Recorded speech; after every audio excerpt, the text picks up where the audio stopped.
കൈലാസത്തിലും മഹാദേവൻ, വൈകുണ്ഠത്തിൽ മഹാവിഷ്ണു, സത്യലോകത്ത് മഹാബ്രഹ്മ.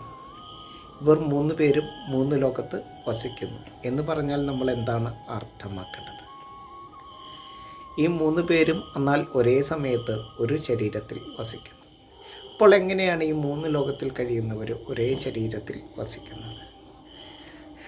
ശിരസിൽ ബ്രഹ്മശക്തിയാണ്, ഹൃദയത്തിൽ വൈഷ്ണവശക്തിയാണ്, അരക്കെട്ടിന് താഴെ പാദങ്ങളിൽ ശൈവശക്തിയാണ്. ഭൂമിയിൽ ഏറ്റവും ഉയരത്തിൽ മണ്ണും ജലവും ചേർന്ന് വസിക്കുന്നിടം കൈലാസം. ഹിമയും മഹിയും ചേർന്നുയർന്ന ഹിമാലയം, ഹിമയുടെ പാർവതിയുടെ ആലയം, ജലത്തിൻ്റെ ആലയമാണ് ഹിമാലയം. ഇതുപോലെ ഇത്രയും ഉയർന്ന ഭൂമിയിൽ ഈ ജലം വസിക്കുന്ന മറ്റൊരിടമില്ല. അപ്പോൾ അതാണ് നമ്മൾ അറിയേണ്ടത്. എന്തിനാണ് അത്രയും ഉയരത്തിൽ ആ ജലം ഈ ശൈവശക്തിയുമായി ചേർന്നുയർന്ന് നിൽക്കുന്നത്?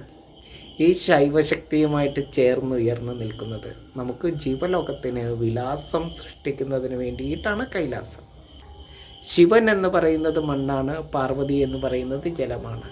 മഹിയും ഹിമയും ചേർന്നുയർന്ന് ഭൂമിയിൽ എവിടെ ഏറ്റവും ഉയരത്തിൽ വസിക്കുന്നു, വിലാസം തീർക്കുന്നുവോ, ജീവലോകത്തിന് വിലാസത്തിന് കാരണമാകുന്നുവോ, അത് കൈലാസം.